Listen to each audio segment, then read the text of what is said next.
Feet, snatch, grab, drop, manhandle slam, cover. No. Whoa. What up, y'all? This your boy Ace here, and welcome to Afternoons Delight. Let's talk about this, man. So Becky Lynch versus I'm about to say Trish Stratus, Tiffany Stratton for the NXT Women's Championship, and this was definitely, I don't know if this is the biggest NXT match ever, but definitely on the women's side for sure. Definitely the biggest women's match, maybe since Shayna and Rhea back in the day. But I definitely think that this one, this definitely got to be the biggest one, man, because Becky might be the top female. It's either her or Charlotte Flair, top female right now in the WWE. So for her to come on down to her roots and come down to NXT and fight, just like Seth Rollins did against Braun Breaker early in the year, her husband. So that, I mean, it was great. And I like how they set this feud up too. Where they basically set it up where Tiffany Stratton made a mistake talking about that Becky Lynch was one of the champions, NXT champion. We know that that's the one belt she's never had before, and she corrected her on that. And then those two have been war words, and they signed a contract last night on Raw, so we know what was going on there. And it's just, you got a chance to see, you know, Tiffany Stratton at 24 years old going against the GOAT, Becky Lynch. And this match was just, it blew me away. And the crowd was on their feet the whole match, man. That's how much respect that they have for Becky Lynch in that NXT Women's title.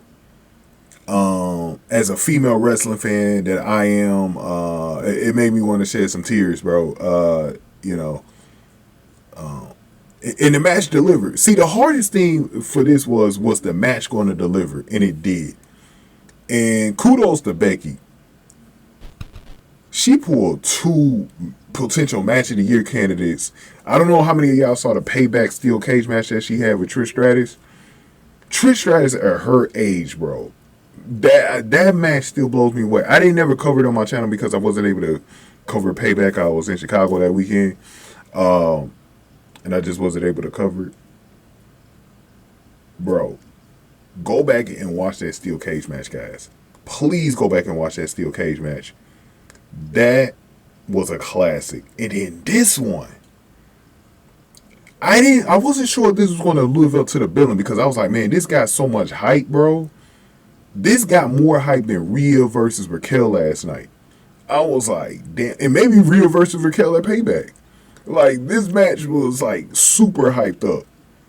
And I was like, man, hopefully it delivers, man. Hopefully Shawn Michaels and USA Network give them the time, bro, because it was definitely the main event, so it's going to go to overrun. But, wow, bro, what a match, man.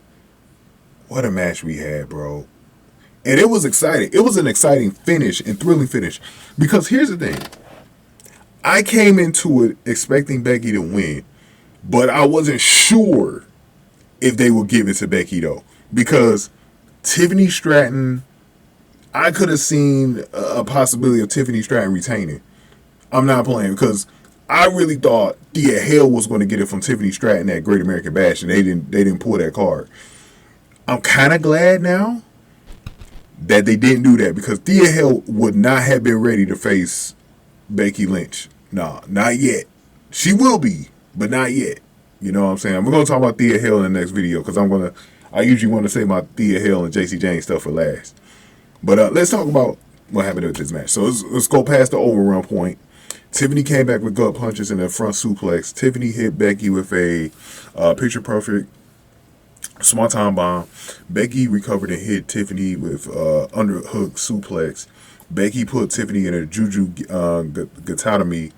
And then Tiffany wriggled her way into a rope break. Tiffany deadlifted Becky. Becky countered with a Rana for a near fall. Tiffany hit Becky with a hip attack and running basement double stomp for a near fall. Becky staggered to her feet. Becky countered Tiffany's manhandle slam attempt. Becky countered a PME attempt into a second rope Russian leg sweep for a near fall there. Tiffany blocked a PK and tripped Becky on the apron. Tiffany tossed Becky into the steel steps. Tiffany cleared the announcer table, and we thought we were going to get a table spot here.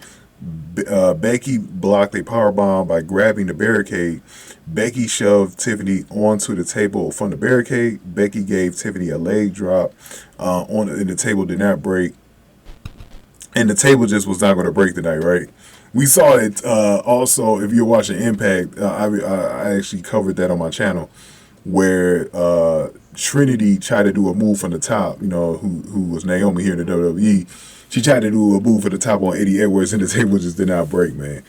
The women, they just don't weigh that much for that table to always break, man. So, you know, you're not always going to get a table. But Zoe Stark and Becky, that match a couple of weeks ago was so fucking good. And Big Memphis though, and them tables was cracking though. Them tables was cracking, especially that Trish segment right there. But anyways, let's keep going into it, y'all. So Becky blocked the part. We went over that. Vic Joseph's candy bowl list to fight another day. He always got that candy bowl in the announcer area. In the ring, Becky hit a Tiffany with a top rope leg drop for a near fall. I like that spot there. Tiffany broke her disarm for a rope break. After an exchange, Tiffany hit Becky with a powerbomb for a near fall. Both women took a moment to respond and soak in. This is awesome chance for the crowd. The crowd was digging this. They were all on their feet, bro, for this main event. Tiffany countered a manhandle into a 2 count. Tiffany hit Becky with a rolling senton. And then this is where things started to get really thrilling at, guys, because any of these, we were at the point of the match where any of these moves was going to put one of the girls out. And if Tiffany was able to get her prettiest moonsault ever off on Becky, I don't know if Becky would have got up from that. Becky dodged it. Tiffany stuck her landing right on her feet, though.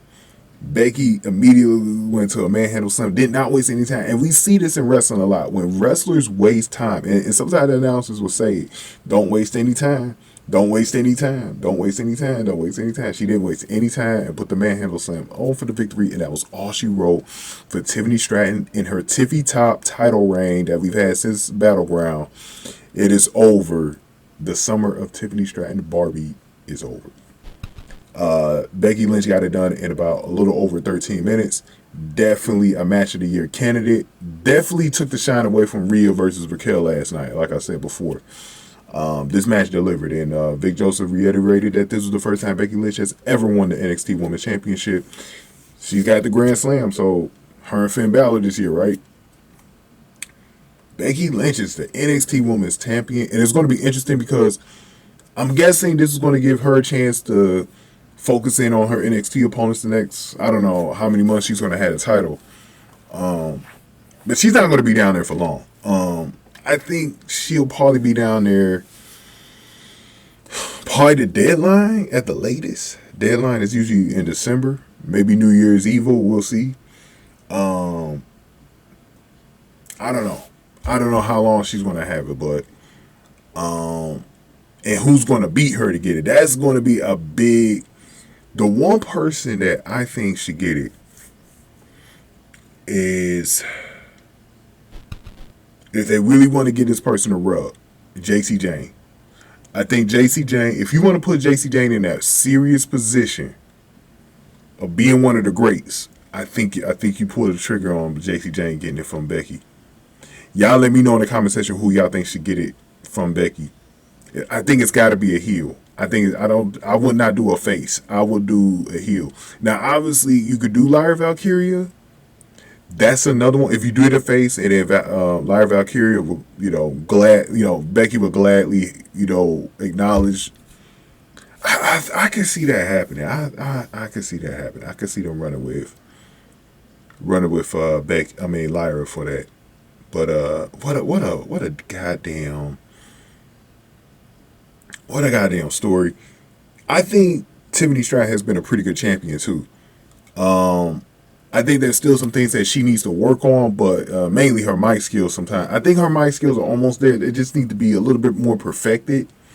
But yeah, she's going to be a star. She's going to be a star. And I think she should be on the main roster next year at the latest in that draft. So we'll see what happens, man. But Kiana James is also a future opponent of hers. I like Kiana James. That match is going to tear the house down. I think we're going to get Tiffany Stratton and Becky as a rematch at No Mercy. But Kiana James, when that match happens, it might be better than this match because Kiana James, to me right now, is the best in-ring performer right now on the NXT Women's roster. I've been saying this for a while. I think she's the best. I think she's better than JC. I think she's better than Tiffany Stratton, Roxanne Perez, Lyra Valkyria, Roxanne, Cora Jade, Blair Davenport, and a few other girls that I haven't mentioned. But man, oh man, oh man, oh man. When we see those matches, Kiana James and Lyra Valkyria, they're going to be special. I think the one thing that Becky, because she's so good in the ring, I think that she's going to elevate a lot of the girls that she ends up facing in NXT. I hope she gets at least like 5 girls that she gets the chance to face while she's down there, just to put them over. Because I think it's gonna be good. But this is a classic, guys. Let me get y'all thoughts on this, man. Oh, let me go over the poll. They didn't even go over the poll, man. 455 votes, 30 likes, 83% of y'all went with Bex, bro. And only 17% for Tiffany Stratton. I thought Tiffany Stratton, she could have got a little bit more respect there, because I don't think that I think a lot of us knew that Becky was gonna win, but we still had to watch and see it happen though, because she could have given the rub to Tiffany Stratton and just lost the match. But you knew Bex was going to get this because they've been teasing it for so long, man. So interesting stuff, man. But go on ahead and get this video a like, share, subscribe, y'all. Give y'all thoughts on it, man. I think it's going to be very interesting to see how her title reign is handled and how long she has it. And will we get a chance? Because we didn't see this with Sept. Is everything going to be done down at NXT? Is we going to have any matches where they come out to Raw and face Becky? I think that's going to be very interesting too. Like, let me know if y'all think that's going to happen too. If anybody, I wouldn't mind if everything's done on NXT, but if they have some matches on, like a match, at least one match on NXT, I think that'd be pretty good. Like to showcase one of the girls on the main roster like that. I think that'd be pretty cool. Because I thought they were going to do that with Braun Breaker and Seth Rollins early in the year, but they did it all down at NXT, so gonna be very interesting. Gonna be a very interesting title run here, man. But salute to Tiffany Stratton. She did a good job being a champion though, and she handled it well all summer long, man. So shout out to her. Congrats to Bex. She got all of the titles, man. Maybe you could get that intergender title whenever they make that one, Bex. Go ahead and get this video a like, share, subscribe, y'all. Thank y'all for watching. Afternoons to like.